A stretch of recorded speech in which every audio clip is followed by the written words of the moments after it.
मदत व पुनर्वसन मंत्री अनिल पाटील सर आपल्यासोबत आहे. सर, दुष्काळी स्थिती आहे, एकीकडे दुष्काळी स्थिती, दुसरीकडे अवकाळीचं नुकसान. काय स्थिती आहे? कारण की विरोधक मागणी करताय पॅकेजची, शेतकरी त्रस्त आहे. काय स्टेटस काय आहे? नाही, आता गेल्या 6-7 दिवसापासून अधिवेशन सुरू झाल्यापासून आपण सातत्याने सभागृहामध्ये आपापल्या मतदारसंघातल्या असलेल्या प्रश्न, दुष्काळाची असलेली परिस्थिती, त्याच्यानंतर अवकाळी आणि गारपीटमुळे झालेलं नुकसान, याची सगळी चर्चा सभागृहामधले सन्माननीय सदस्यांनी यापूर्वीच केलेली आहे. आणि त्या दृष्टिकोनातून राज्याचे मुख्यमंत्री एकनाथ शिंदे साहेबांनी राज्यातल्या प्रत्येक जिल्हाधिकाऱ्यांना त्याच्या सूचना दिलेल्या आहेत. आणि अवकाळी आणि गारपीटमुळे झालेल्या नुकसानामुळे एकदा पंचनामे आपल्याला प्राप्त झाल्यानंतर आपण शेतकऱ्याच्या पाठीमागे शासनाने उभं राहायचं निर्णय जवळपास या सरकारने घेतलेला आहे, राज्याच्या प्रमुखांनी घेतलेला आहे. त्यामुळे ज्या ज्या विभागामध्ये जे पीक लावलं जातं आणि त्याचं नुकसान आपल्याला बघायला मिळतं आहे, ज्यांचं नुकसान असेल त्यांचे वस्तुनिष्ठ पंचनामे झाल्यानंतर मुख्यमंत्री महोदय त्याच्यावरती निवेदन करतील. केंद्राचं पथक सुद्धा महाराष्ट्रात आहे. आपल्याला केंद्राकडे पण प्रस्ताव पाठवावा लागेल जर केंद्राची मदत हवी आहे ना, एकत्रित मदत करण्याची गरज आहे. तर दोन्ही गोष्टी त्याच्यामध्ये आहेत. एक तर म्हणजे केंद्राचं पथक जे आलेलं आहे की ऑक्टोबर महिन्यामध्ये आपण जी 40 तालुके दुष्काळ म्हणून घोषित केले, दुष्काळ परिस्थितीमध्ये घोषित केलेले आहेत, त्या 40 तालुक्यांमध्ये त्यांचं प्रामुख्याने त्यांचा दौरा चाललेला आहे. आणि त्याच्यानंतर सदृश्य दुष्काळ परिस्थिती केंद्राचा भाग हा केंद्राच्या निकषाप्रमाणे आता केंद्राकडे तसा प्रस्ताव करून राज्य सरकारने पाठवलेला आहे. आणि केंद्राच्या त्या केलेल्या घोषणेमुळे काही तालुक्यांमध्ये खंड जास्त असेल, पाऊस कमी पडला असेल, 75% कमी पाऊस असेल, 750 mm कमी पाऊस असेल, अशा मंडळांपर्यंत राज्य सरकारने त्याचा भार घ्यायचा. आणि त्या दृष्टिकोनातूनच 1021 मंडळं जे होते ते 1021 मंडळं राज्याने घोषणा केलेली आहे. आता येणाऱ्या काळामध्ये सुद्धा जी मंडळं सुटली असतील, नवीन मंडळं झाली असतील आणि त्या ठिकाणी पर्जन्यमापक नसेल, अशाही मंडळांचा समावेश केला जाईल. त्याच्या पलीकडे जिल्हाधिकाऱ्यांबरोबर एक मोठा निर्णय घेतला जाईल की जरी मंडळांमध्ये गावं असतील आणि पर्जन्यमापक लांब असेल तर त्या गाव पातळीपर्यंत जाण्याची सरकारची तयारी आहे. पण ते सगळे एकदा प्रस्ताव आपल्याकडे सादर झाले त्याच्यानंतर ते उरलेले गावंसुद्धा त्याच्यामध्ये समावेश केला जाईल, मंडळं समावेश केला जाईल. आणि त्या बाबतीमध्ये शासन शेतकऱ्याच्या पाठीमागे, अवकाळी असेल, दुष्काळ असेल, गारपीट असेल, या बाबतीमध्ये शासन शेतकऱ्याच्या पाठीमागे उभं राहील. प्राथमिक अंदाज तुमच्याकडे आला असेल महाराष्ट्रात दुष्काळ आणि नुकसानीचा किती हेक्टरवर आहे आणि या अधिवेशनात मदतीची घोषणा होण्याची शक्यता आहे का? साधारण मागच्या 4 दिवसापूर्वी मी ज्यावेळेला आढावा घेतला त्यावेळेला 2,78,000 पंचनामे प्राप्त झालेले आहेत. आत्ता तो आकडा 5.5 ते 6 लाखाच्या आसपास आज आढावा घेतल्यानंतर 5.5 ते 6 लाखापर्यंत तो जाऊ शकतो किंवा अधिकचा सुद्धा होऊ शकतो.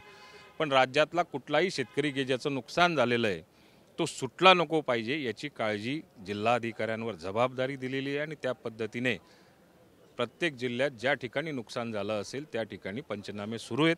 एकदा अंतिम आकडा आमच्याकडे, अंतिम प्रस्ताव सगळा सबमिट झाल्यानंतरच किती पंचनामे झाले, किती नुकसान झालेलं आहे याचा आकडा अंतिम प्रस्ताव झाल्यानंतरच मिळाल्यानंतर देऊ शकतो. या पुढच्या आठवड्यात अधिवेशनाचा शेवटचा आठवडा आहे, घोषणा होण्याची शक्यता आहे?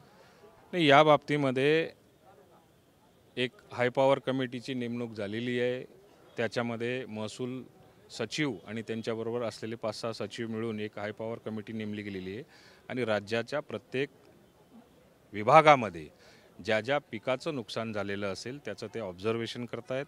आणि त्याच्यासाठी सरकारने काय डिसिजन घेतला पाहिजे या दृष्टिकोनातून त्यांचा प्रस्ताव किंवा त्यांचा अहवाल हा माननीय राज्याचे मुख्यमंत्री आणि उपमुख्यमंत्र्यांसमोर मांडला जाईल. मंत्रिमंडळामध्ये त्याच्यावरती चर्चा होईल. पण शेतकऱ्याच्या पाठीमागे उभं राहण्याची शासनाची भूमिका त्या ठिकाणी ठरवली जाईल. शेवटचा प्रश्न, पाडळसी धरणाबाबत महत्त्वाचा निर्णय आज घेण्यात आलेला आहे. तुमचा महत्त्वाकांक्षी प्रकल्प? नाही, हा माझ्या दृष्टीने महत्त्वाचा आहेच, त्याच्याबद्दल वादच नाही. परंतु खान्देशच्या दृष्टिकोनातून निम्नतापी प्रकल्पासारखा 97 साली त्याची मान्यता मिळाली होती. 97 सालानंतर आज त्याच्या 4थ्यांदा सुधारित प्रशासकीय मान्यता मिळाली. याच्या अगोदर 2009मध्ये याला 1100 कोटी रुपयाची सुधारित प्रशासकीय मान्यता मिळाली होती. पण आत्ता त्या प्रकल्पाची किंमतच जवळपास 5,000 कोटी रुपये झाली. आणि 5,000 कोटीची ह्या प्रकल्पाला किंमत झाल्यामुळे याचे सगळे दरवाजे फायनान्शियल दृष्टिकोनातून बंद होते. मी राज्याच्या मुख्यमंत्र्यांचं, राज्याचे दोन्ही उपमुख्यमंत्री आणि मंत्रिमंडळाचं खास करून या ठिकाणी आभार मानतो की त्यांनी इतका महत्त्वाच्या प्रकल्पाला आज मंत्रिमंडळाच्या बैठकीमध्ये मान्यता दिलेली आहे. येणाऱ्या काळामध्ये या प्रकल्पाच्या द्वारे जवळपास 43,000 हेक्टर जमीन पाणी ओलिताखाली येऊ शकते. या 43,000 हेक्टरपेक्षाही महत्त्वाचं की ज्या ठिकाणी हा प्रकल्प होतोय ते आवर्षणप्रवण तालुके आहेत. त्या ठिकाणी टँकरद्वारे पाणी प्यायच्या पाण्याची पडलेली आहे, गुराला पाणी देण्याची पडलेली आहे. अशा तालुक्यांना याचा सर्वाधिक फायदा होणार आहे.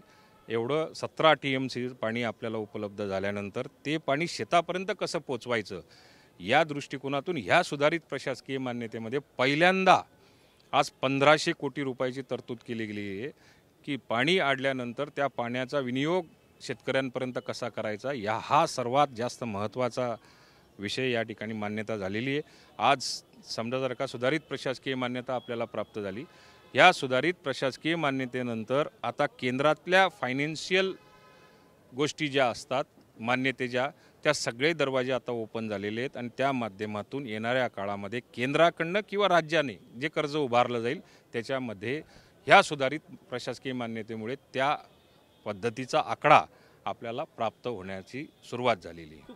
कॅमेरामॅन सचिन सायमसह गजानन माटे, TV9 मराठी, नागपूर.